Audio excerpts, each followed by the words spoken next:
Hello, everyone, and welcome back to Film Optix, brought to you by the Drive-In Podcast Network, where we discuss film, TV, and everything pop culture related. I'm your host, Christian, and this is my co-host, Devin. We have a few stories for you guys today. Nothing super crazy, but we're going to get into a lot of Gina Carano, everything that's going on with her and whatnot. We got some Spider-Man news and some Last of Us HBO news all coming up after this. That's all it is, man. A leap of faith. This is the way.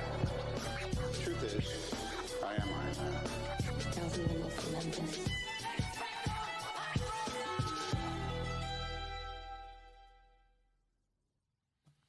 All right, and we are back. For Gina Carano, this is not the way. This is not the way to do it. It is not. Not at all. Not at all. So, hello, everyone. Again, welcome back to Film Optix, the podcast, Film Optix Podcast. We're a podcast where you can listen to us on podcast platforms around the internet. Sorry for anyone who is watching on the live stream. My mouse is not responding half the time. It's just not. It just will not let me. It is what it is. Anyway, you can listen to us on podcast platforms around the internet, and make sure to follow us on Instagram and Twitter at Film Optix. That is Optix with an X for all of our latest announcements. And Devin, how's your week been, man? I mean, we're here on a Saturday. We usually do these on Fridays, but life happens, so we kind of had to adapt to our situation. Just got back to Chi-Town last night. It was actually a pretty quick drive. Yeah, didn't feel too long, but there was a mountains of snow here. Is more there snow than Cleveland? Yeah, there's more black ice here in Nashville more than anything else. But I mean, it is what it is. I'm dog sitting this weekend, so that's a lot of fun. Fell out right outside on my ass. So actually, okay. So another thing, we're gonna try not to cuss as much unless it completely warrants it. I think with this first story, it may or may not. I mean, it just depends on how we feel about it. But I want to try to keep it a little bit more PG-13. We'll allow one cuss per per pod for both of us. So I just want to try to get that going. But yeah, man, it's been crazy here in Nashville. There's not a lot of snow, but there is black ice pretty much anywhere you go. I was taking my friend's dog out. His name is Manny. Manny. Yeah. I had to lock the door because he was being too loud. But I completely just fell on my butt earlier on today. I almost had a fall earlier today, but caught myself, thankfully. Oh my gosh, it's crazy. It's not even snowing here, which is the crazy part. But it is what it is, man. But yes, this is the Film Optix Podcast. We're going to be getting into our news of the week. If you're new here, we usually do our news of the week first, and then we will get into our Wandavision episode 6. Did it right this week. No season 6, episode 6. And that's pretty much what we cap off with. If there's any straggling news after, there's any breaking news on a Saturday, I don't think that's going to happen, but you never know. But since you're such a big fan of The Mandalorian, Devin, I'm going to let you take this first one. I know how much you love Gina Carano. She was your favorite MMA fighter growing up. Give me the details. Gina Carano. Oh, what a fool. What an absolute fool. So I'm sure everyone by now has heard about her pretty disgusting comments she's made on social media. I guess they weren't really comments; they were posts that she put on her Instagram, I think. Long story short, she was basically comparing being a current day Republican to being a Jewish person during the Holocaust, which is just yikes. It's just terrible in every way. Yeah, you just can't do that. You can't say that. It's not a thing you should be doing. No, it's not a thing that anyone should be doing. So it's come on now. And Disney has officially dropped her from The Mandalorian. She is no longer on the show. Get out of here. Get her out. You are the weakest link. But of course, a couple days later, she got picked up by Ben Shapiro's production company. They're Of going to be course. making stuff. Like, obviously that was going to happen. She's going to be a star for all those poor Republicans who just can't live nowadays. It's a hard life. I don't know how they do it. I don't know, dude. It's some crazy stuff. Okay, see, that wants to work. You're just people who are listening on live stream. You're just gonna have to deal with the StreamYard thing down at the bottom because I think my mouse is just busted right now. Anyway, Gina Carano, she's not everyone's favorite person right now, and of course Ben Shapiro is the only one who kind of wanted to pick her up, and it's she's like gonna be a star in their little world. What's her hashtag? They can't cancel us or something like that. Something dumb like that. It's so dumb. It's just. I mean, like, it's not like she was a very important person on The Mandalorian. Yeah, I was gonna say, like, I liked her character, but I always thought her acting was just subpar. Yeah. Like, her character was pretty cool, but you can definitely live without that. Yeah.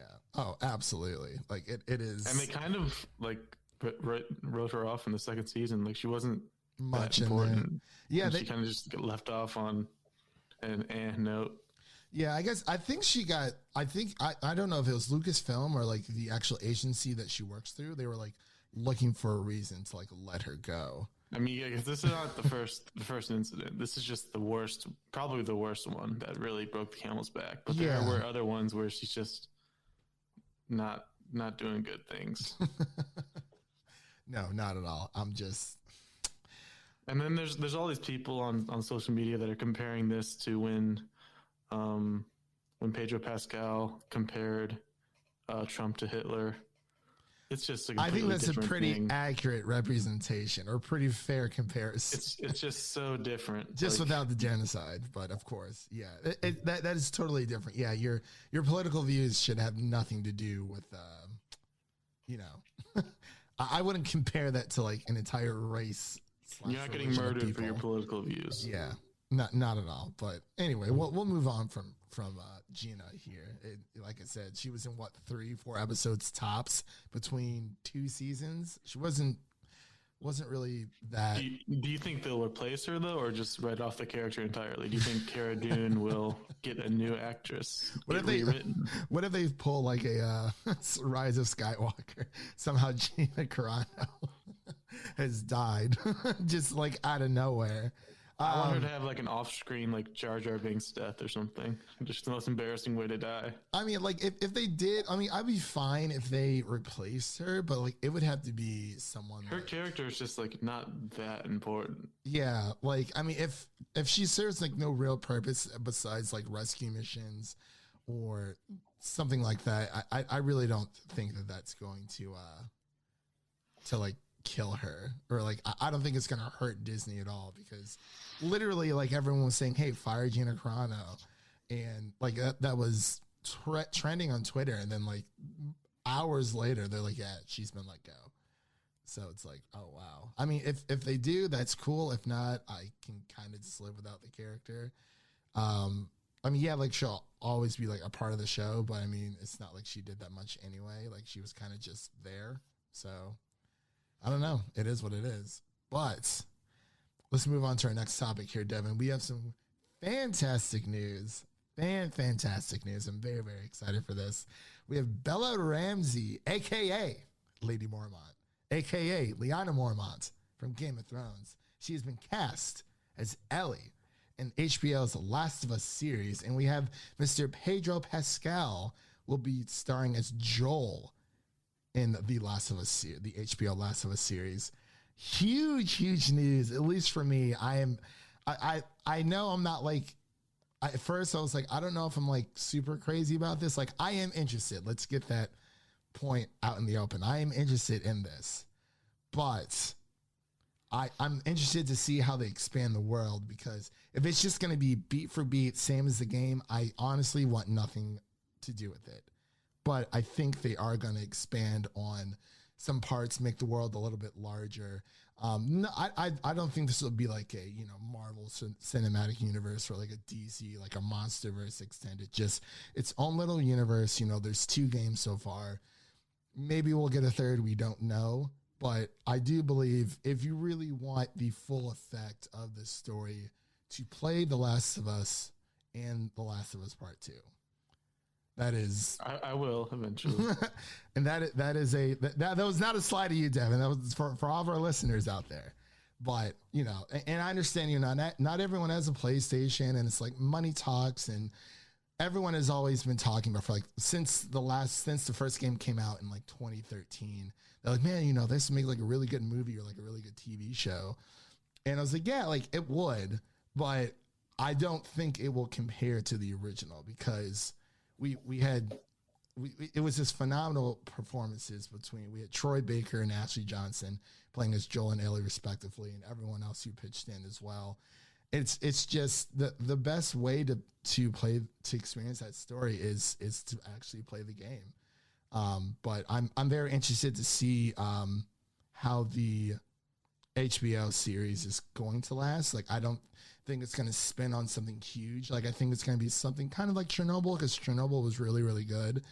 But, maybe a limited series depending on how many games they make. But so far there's only 2. But this series is only going to be covering the events of the first game, not of the second game. It's kind of crazy how fast this news all came out, because at first it was the rumors about Mahershala Ali as Joel.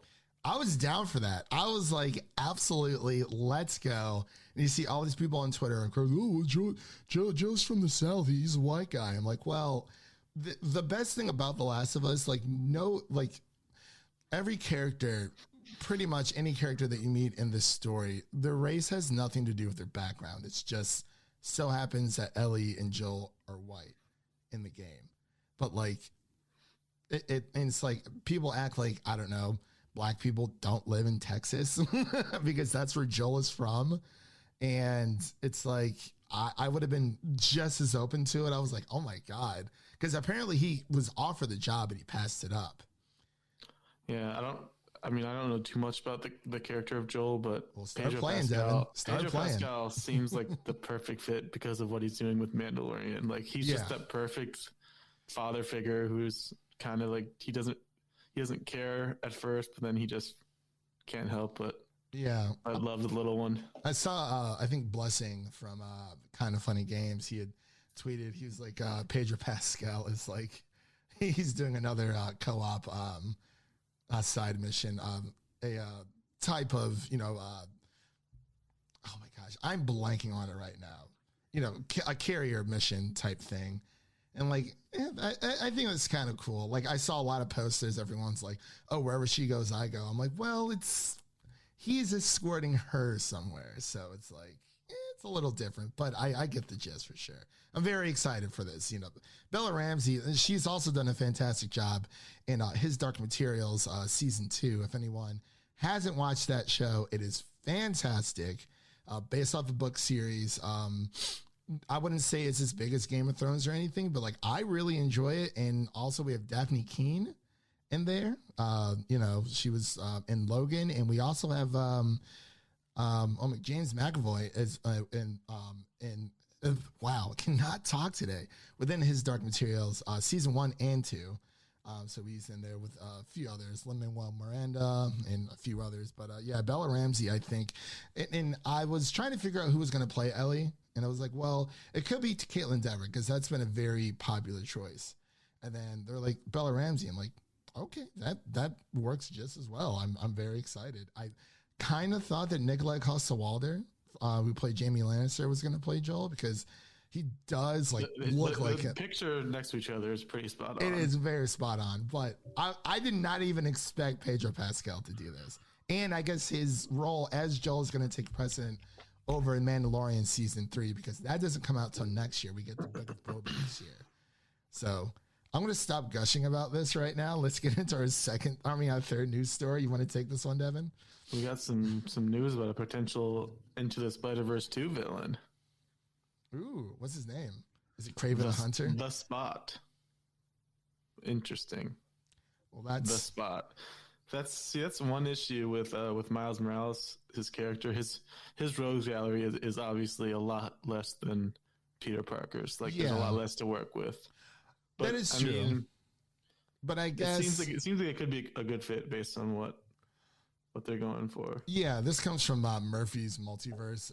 Take this with a grain of salt. We're not entirely sure if this is true, but we pulled stories from this website before, and it seems to be accurate.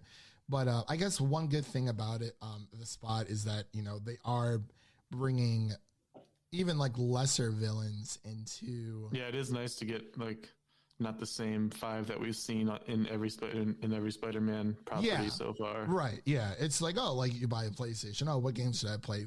9 times out of 10, people are going to tell you God of War, Last of Us, Spider-Man, blah, blah, blah. It's like, oh, yeah, but like, what about the other games, the other exclusives, or just the other third-party games that no one really talks about? It's kind of the same, the non-popular characters when it comes to superheroes. It's like, yeah, we know Kraven, even though we haven't gotten Kraven on screen yet. Green Goblin, Doc Ock, the Lizard, yada, yada, yada. But it is really cool to see these other heroes and villains. I mean, we saw it with Guardians of the Galaxy. I had no clue who the crap they were. And they blew up. So, I mean, if the Spider-Verse 2 is anything more so than Spider-Verse 1, it's going to be a good time for sure. Like, I'm very, very excited. Absolutely. But we have a little bit more Spider-Man news here coming up. We have Tom Holland denies, quote unquote, that Andrew Garfield and Tobey Maguire will return in Spider-Man 3. I don't believe this for a second, Tom. You got to do better than that. He is literally the worst liar. And I think this is just him overcompensating for all the times he spoiled stuff in the past. And now he's just going to lie and say that something's not happening when it's definitely going to happen. Oh, he was like the worst chatterbox in the world. And it's like, he's like, oh, Spider-Man's in space. Blah, blah, blah. But it can't be as worse as Mark Ruffalo when he literally said everybody died. The entire ending. And Don Cheadle's like, dude. I think between the Russo brothers, they did say between Mark Ruffalo and Tom Holland, they were like the biggest chatterbox. Like they had the biggest issues with them when it came to like spoiling things. So I don't know. I mean, what do you think of this? I don't believe it. Do you think both are going to be? He's a bad liar. Do you think both are going to be in, or just one? I mean, he could be doing the thing where it's like technically he's not lying because only one will be in, but yeah, if you have one, why not? I mean, we don't really need Andrew Garfield's Spider-Man. So I was just about to ask you if you had to pick one. He's not very important, so yeah, we can just throw. We can just throw those movies to the wayside. We can keep his Gwen. Yeah. I mean, Emma Stone. You see, because it's just with this movie, like, cause there was like that running meme that everybody was, breaking. Some other random person has nothing to do with Spider-Man 3. Spider-Man 3 is reprising the role in Spider-Man 3, which was really funny. It was like breaking, not Jamie Foxx. God, I'm trying to think of someone like Florence Pugh is reprising a role in Spider-Man 3. There's like this random actors, but for a while, like it has gotten a little bit out of hand. Because we've heard Andrew Garfield, Tobey Maguire, we've heard Willem Dafoe, we heard a little bit of Emma Stone, but I think she is pregnant or just had her baby, so she's doing her motherly things, but as well as others, especially with like Doc Ock and whatnot.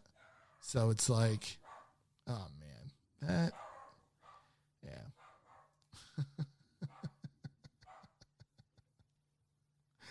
I don't know what he's barking at. Sorry, guys. I can't move without him. Yeah, sorry, guys. I'm dog sitting this weekend, and I can hear him in the background. I'm not sure if you guys can, but he's there. He's probably barking at whatever. But yeah, I don't believe Tom Holland for like a second, like at all. Nice try, Tom. Nice try. Yeah.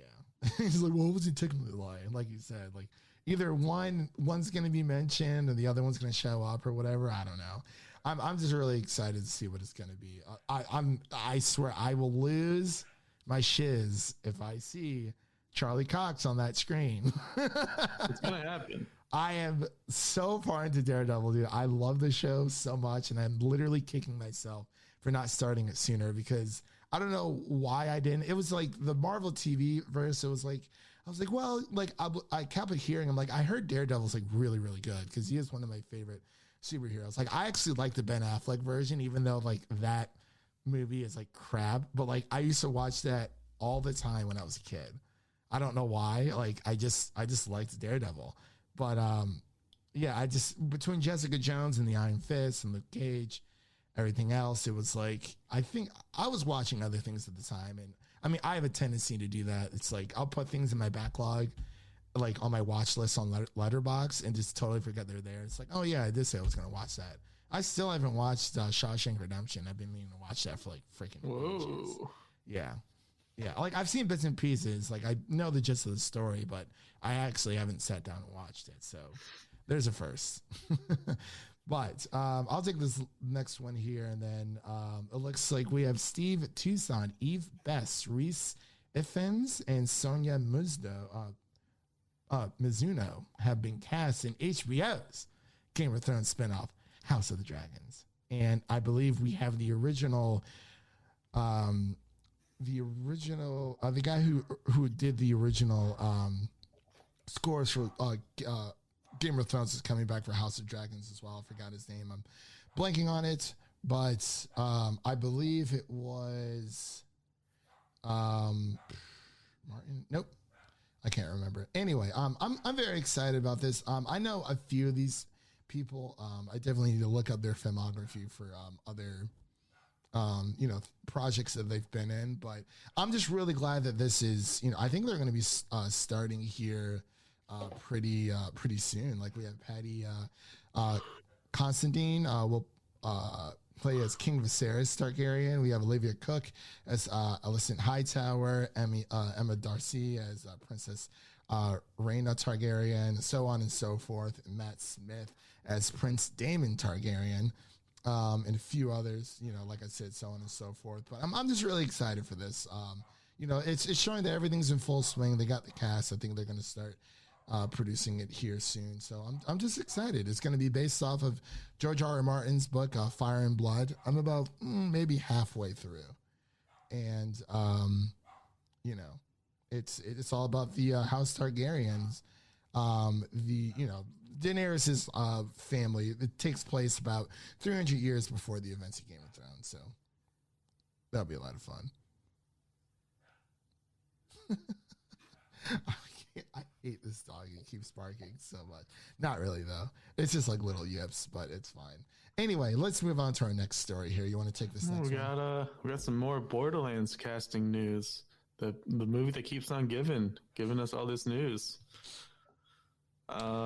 Jamie Lee Curtis as Dr. Tannis, which I don't really mind. She kind of has that look. She's got the short hair, kind of tall. She's got that wise scientist type look that Tannis has in the games. But then the one that I am excited about, Jack Black voicing Claptrap. That's a good fit. It's not that I don't like Jack Black. Do you hate Jack Black too? No. America's Sweethearts? No. I swear to God, if The Rock ends up in this film, I will not. I was just going to say, you know what this means, right? I will not watch. A Jumanji I'm not watching this movie. He's going to be Salvador somehow. I'm not watching this movie if that's the case. I'm just so tired of The Rock. I'm sure he's a pleasant human being, a gentleman of sorts. You gonna watch The Young Rock? His show coming up? He has a show coming up? Yeah, Young Rock. Oh my God. On ABC or something. Nope. I'm good. I'm good. I don't, it's just why do we need a Borderlands movie to begin with? That's my only question. Like Last of Us makes sense because there's a story.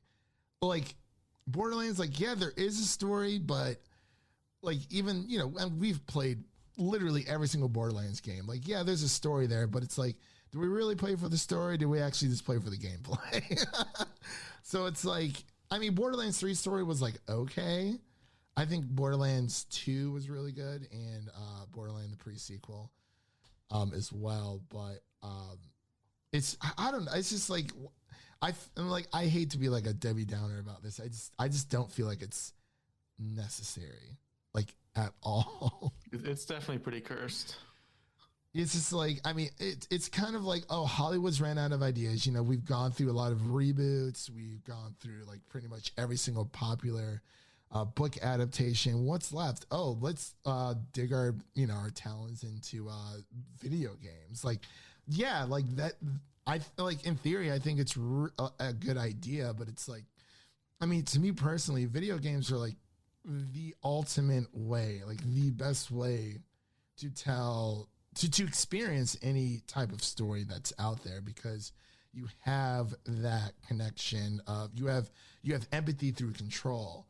And that's why I think I like The Last of Us so much. It's like, yeah, like if I mean, I'm sure, you know, like I said, I'll like the TV series, but it's like I've played as these characters, and I've formed more of an attachment to these characters instead of just watching them passively on the screen. Yes, the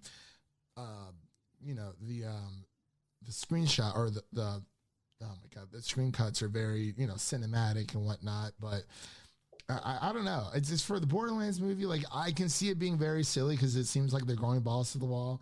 It just might work, but I just don't feel like it's like 100% necessary. It's like, but hey, I mean, it is what it is. It's just like every other video game movie. It's cursed to a certain degree. True. I mean, we did get some Sonic the Hedgehog 2 news. That's supposed to be coming out 2022. So we also have that. I don't know how you feel about it, but will Jim Carrey be back to carry the entire movie? I hope so, because he did a great, I mean, Ben Schwartz did a good job as Sonic as well, but I think Jim Carrey was definitely the rock of that whole movie. Like if he wasn't there, like whether they changed Sonic or no, that movie would have been like abysmal. Yeah. He was the saving grace. He really, really was. But let's get into our last news topic before we get into our WandaVision episode 6 review. We have E3 2021 reportedly going all digital this June. So this comes from GameSpot. And as we've all known, you know, the pandemic has changed a lot of things throughout our lives. And actually, I have a really sad story really quick before we get into this. So I walked into Best Buy today, and I was just browsing their movie section just to see where they had any like deals or anything. We used to have, like, you walk into my Best Buy, there's like the entire back 2 walls of the store are just full of Blu-rays, you know, movies, TV shows, like a really, really good collection, a really, really good collection. And I walked in there today, all gone. All of it just, they had a few end caps, and I was like, this looks like the, I honestly, I feel like Walmart has a better movie selection now. I was hurt. I was shocked. And I went up to the, one of the guys who worked there. I was like, hey, yo, like what happened to like your entire movie collection? Like what happened to all the physical stuff? They're like, they send it back to warehouses because of COVID, and there hasn't been any new movies coming out. Like we would have already had like Black Widow and like Wonder Woman out on like Blu-ray, 4K, whatever you want to call it. And it would have been sitting on my shelf right now, but they decided against it because there aren't any like, there aren't a lot of new movies coming out right now. So they just sent it all back. Sadness. I was hurt. I was like, oh my God. I'm like, what happened? They just sent them to you. I wish they did. But yeah, literally it was just, there's like a few things, like there's like some Star Wars stuff, some Game of Thrones stuff, more of the popular stuff, but it has dwindled down like a lot. It is slim pickings over there. And I was like, wow, okay. So I scavenged through the damage, and I found something. But yeah, I just wanted to share that little story before we get into this. So yes, E3 2021 reportedly going all digital in June, and more details to come coming up soon. But apparently I was actually listening to Insight Gaming's Weekend Roundup video about this. For anyone who wants to attend any of these major companies, they have to pay like a 6-figure fee. Devin's shaking his head. He said, oh, no. No. And I think this is going to lead to a lot of other, places, like especially, Sony does their own thing. Nintendo's been doing their own thing for a while. It's really just going to be, I think, Xbox and Ubisoft. Maybe EA will be there, but Like, I mean, Sony's backed out. Sony has been a part of E3 for like the past 2 to 3 years. I think it's been about 3 years so far. I mean, especially with, this past year. We had Summer Games Fest hosted by Jeff Keighley. I thought that was actually kind of cool because it kind of spurted things out throughout the summer, but sometimes I kind of just wanted to be 1 week, one and done type situation. It's supposed to take place between June 15th through the 17th. And streaming online. So we'll have to wait and see. But what are your thoughts about this? I think it makes sense. There's been a few all virtual events so far during the pandemic, and they've all went pretty well. So might as well. Yeah, DC fandom was actually like really good. Like you didn't have to just sit there. It's like, oh, okay, well, you have to tune in, this time for whatever. You can kind of just like. I liked how you can make your own schedule. It's like, hey, here are the things that I'm interested in. So that's when I'm going to tune in. Instead of just waiting for the next thing to come up. It's like, oh, is this it? No, this is something up. Oh, is this it? No, that's something else. But also remember, Devin, Jeff Keighley quit working for E3 with E3 in 2020, when he made Summer Games Fest. So there might have been some red flags already. So this might not even, it's not going to be the same E3 we've known and loved throughout the past years. But we do. We'll be there. We'll be watching. Yeah. So G4 TV is back, baby. Very, very excited. That's where I used to watch E3. Back in the day when we were kids. When E3 was televised on TV. That was kind of shows our age a little bit, but we're not there yet. We're not super old. We're mid. Speaking of showing our age, let's talk about this new Wandavision episode. Yeah. So, we're about to get into our Wandavision review.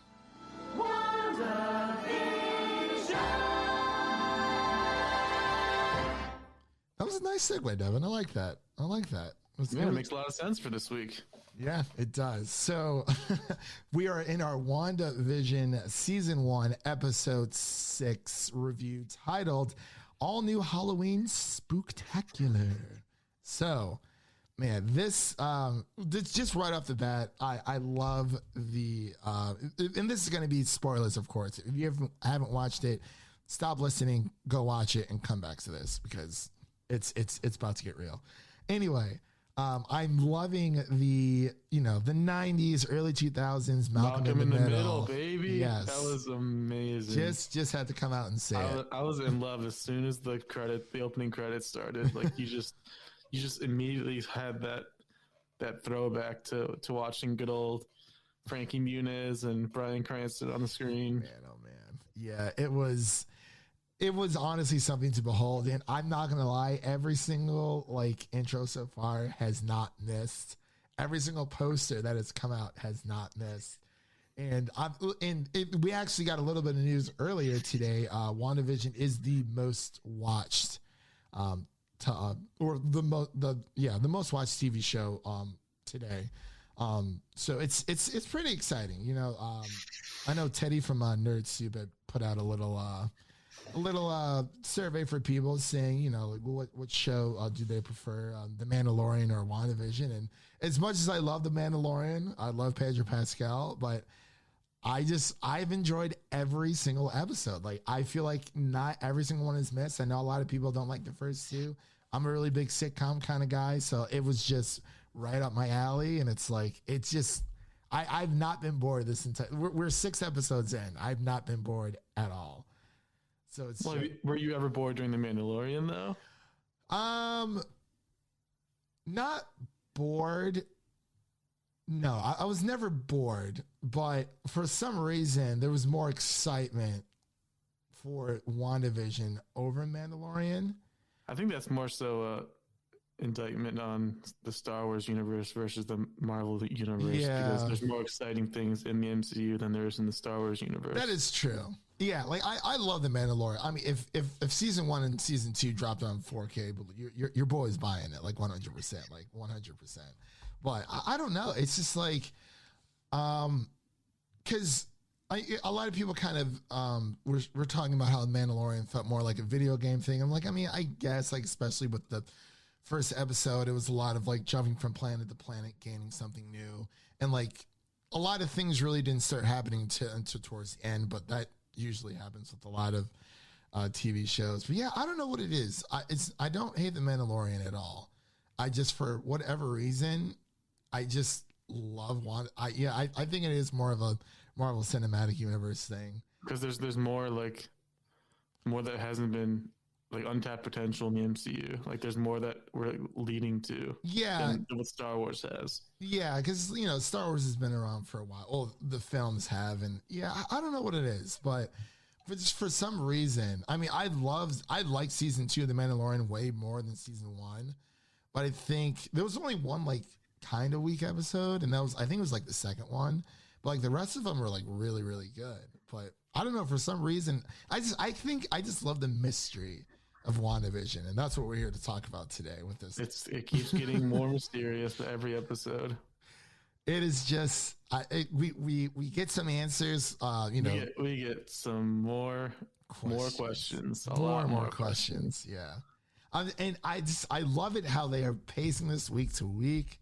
I want to commend Disney for sticking to the traditional method. Like as much as I would like to watch all this at once, like this needs to be digested. This show was meant to be dissected when it came to all of the clues and whatnot, because it's just, I mean, I sometimes I do prefer week to week over all at once, depending on what it is. Like I think Solar Opposite season 2 with Hulu, they usually just dump them all on there. I think they did the same thing with season 1, but like there isn't a lot of things to like dissect in that show. But like with this, this is part of a grander universe, and it's just, man, I loved, Pietro. I mean, there's so much happening with him. I'm starting to grow. He's starting to grow on me a little bit now, because he kind of plays like the way they're putting him in as the annoying older brother, like the Francis role. Like that was so perfect. He fits that role so well. Yeah, I was gonna say either and then you have I would say Reese, Dewey. It was Dewey, right? I think so. Yeah, Reese, Dewey, and Frankie, or Malcolm, excuse me.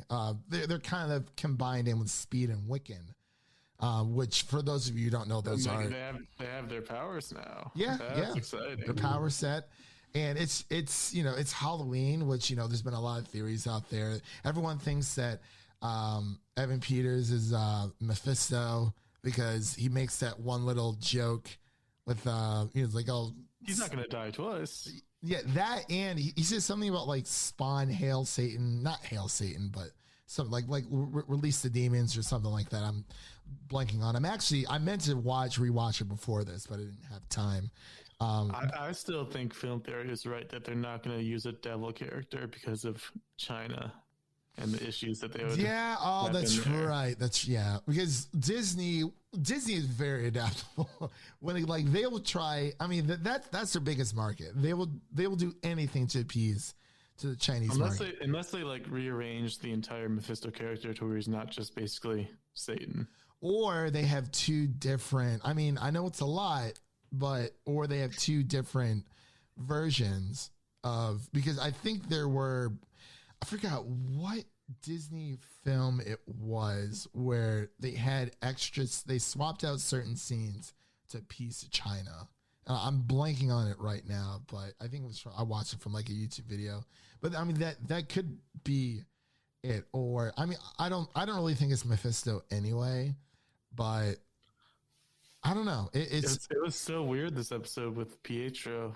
First of all, did you see that Kick-Ass reference? Yes, the Kick-Ass reference was so meta. Was amazing. Wanda's breaking the fourth wall like over and over again. Well, I mean, so it's Pietro. He was like, hey, he's like, she's like, what happened to your accent? He's like, what happened to yours? And she was like, oh, like, hey, that's a fair point right there.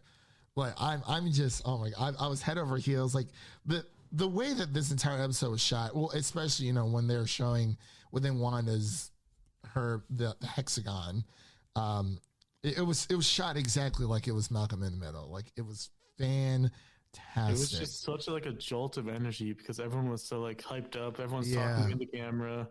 You can just feel that early 2000s energy. I don't think they could have picked a better show to appease to like the 90s, early 2000s kids. Yeah. Like, I mean, if it was Jake and Josh, maybe, but like, I think it just pumped me up so much because that's us. That's Yeah. our childhood. Yes, right there. yes, it really is. And and of course we have Vision, who's he's starting to unravel the truth, and he goes on his own little investigation and whatnot. And it what did Wanda say? She said, "Don't go past Ellis Avenue," I think it was. Yeah. And it's like it seems that obviously her powers are more focused in around her, but it's like the farther out you get, it's like people are like barely moving. Like we even see someone trying to hang up some kind of Halloween thing. You see that tear drop down her eye, and it's like Vision's feeling for these people. He's trying to figure out what's going on. He doesn't remember his life, before Westview, and it's just crap hits the fan. This episode is just more proof that Wanda is holding back. Like, she could have the whole world under her control right now, but she's choosing to keep it small, just a little city in New Jersey. Yeah. Just a couple hundred people. But and she knows what she's doing, because when she's talking to Pietro, it's kind of like Pietro knows like what's going on, because he seems very self-aware as well as that was the crazy part too, because Pietro mentioned the last thing he remembered was getting shot 2 times. So it is MCU Quicksilver. He thinks he's MCU Quicksilver, but he's obviously X-Men Quicksilver. Well, see, and like for us, because it's kind of like how so like with the Fresh Prince of Bel-Air, there was 2 Aunt Vivs, and it's like they kind of made it like they went from a more darker tone Aunt Viv to a more lighter tone Aunt Viv, and it's as if like nothing happens. Kind of thing, is like you kind of just have to roll with it. Recast. Yeah, it was a recast. So it's I feel like maybe that could be happening, but of course we know Evan Peters as Quicksilver from the Fox X-Men franchise. So it's like maybe he is just playing Pietro, just the MCU Pietro, but it's like, hey, we've had one, and I don't really know what happened, with his contract, but they got Evan Peters in, and there was some kind of video out there between like all of like the other X-Men film, and it was Cyclops and Evan Peters. I saw that. Yeah, he was like, knew. He knew. He was like, well, just because you're Quicksilver doesn't make you an Avenger. I was like, wow. He knew. And he's like, legally I'm not allowed to talk about that. That's exactly what Evan Peters said. So I was like, oh, okay, that's it. The signs have been there all along. Obviously, I'm sure they've had this plan for a while, but it's been playing off so great. And, like we saw, Billy and Tommy, Speed and Wiccan get their powers are starting to manifest. And Wiccan is he notices that Vision is he wants out. He's trying to figure out what's going on. We don't know if that's just a made up version of Vision or even if her children are made up, because even in the comics, I think her power, Scarlet Witch's powers were starting to get crazy out of control. I don't know what issue it was, but she essentially, created her 2 children, but like they weren't really real to begin with. And then someone had I think they disappeared, something had happened, and she was freaking out. So like maybe they are just in this universe, or maybe just within WandaVision, maybe they manifest and become real, but I really don't know. It's very it's interesting. But we see kids in this episode everywhere. Yes, a lot of kids. Kids are sleeping in their beds. Somebody told her there weren't any kids last week, and she fixed it. Yeah, I think they definitely were just sleeping in their beds, because, Wanda's crazy, but I don't think she would, hurt the children like that. It's like, okay, well, it's like she's got to draw the line somewhere. But I don't know. Did you have anything else you wanted to talk about? I'm sorry, I've been rambling on here for a while. There was a surprising Agnes scene in this one. Because up until this episode, I was 100% certain she was, if not the bad guy, a bad guy. But this scene, she's seems like she's under Wanda's control, just like everyone else. She was kind of just blindly sitting there, staring at nothing. then Vision snapped her out of it, and she's like, "Oh, Vision, you're an Avenger. Save me!" And he's like, "What's an Avenger?" Yeah, she's like, "Are you dead?" It's like, "No, why? Because you are." It's like, "What? What do you mean I'm dead?" And he's like, and he almost breaks through the barrier, but it's like, it's killing him as he's leaving it. Yeah, oh my gosh. Like, I was like, that's exactly what I expected. It probably is Vision's body. But then again, we never saw her leave with Vision's body when she breaks into the facility. But of course, we had, Jimmy Woo and their little ragtag gang. Darcy got sucked in. Yeah, Darcy got sucked in, and Scarlet Witch, she wanted to start expanding her territory even more because, she's freaking out. She's trying to save, quote unquote, save Vision. And that's literally like pretty much the end of the episode. And I was like, we have to figure out who Monica and Jimmy Woo are going to meet, because that's one cliffhanger we got this episode. They were on the way to go meet the physicist or whatever that she mentioned the last episode. Everyone thinks it's Reed Richards. Yeah. And like, it could be. That's the easy choice, but it seems like it's too small of an introduction for Reed Richards. Who do you think it would be? I saw someone online say it could be Blue Marvel. I don't know too much about him, but he's got a relationship with Monica Rambeau in the comics. Like, they were in relationships. That would make some sense. And he is a scientist as well. Okay. Yeah, I mean, that could work. And I think she did say they're meeting a guy. She said he this episode, I think, right? Yeah, he and him. Yeah, it's he. So, because I thought it could have been the if it ends up being John Krasinski, that would be insane. There's no, I mean, Elizabeth Olsen mentioned that there's a Luke Skywalker level cameo coming up. See, okay, so was she? When she, that was not referring to Evan Peters. Are you sure? There's someone else. Are you sure? Because it could be him. Bettany also mentioned that the finale is going to blow everyone away, and it's going to change the way we view the MCU forever, is what he said. Oh, if it is Magneto, I'm going to lose my shit. I think it's going to be Magneto. Like, which one? Michael though? Fassbender. It has to be Michael Fassbender. I'm sorry, I love Ian McKellen, but he's getting up there in age, and Disney they want this to run for a super long time, unless it's like a older version of Magneto. Somehow, I really don't know. If it is Magneto, either way, I am going to lose shit. Daddy's home. It has to be Michael Fassbender. The whole family's got to be there. Or like, or even if it's like a young, like even if like James McAvoy somehow gets into it with a younger Professor X, that would be really cool. But yeah, it seems like a lot of people. 3 more episodes to figure it out, dude.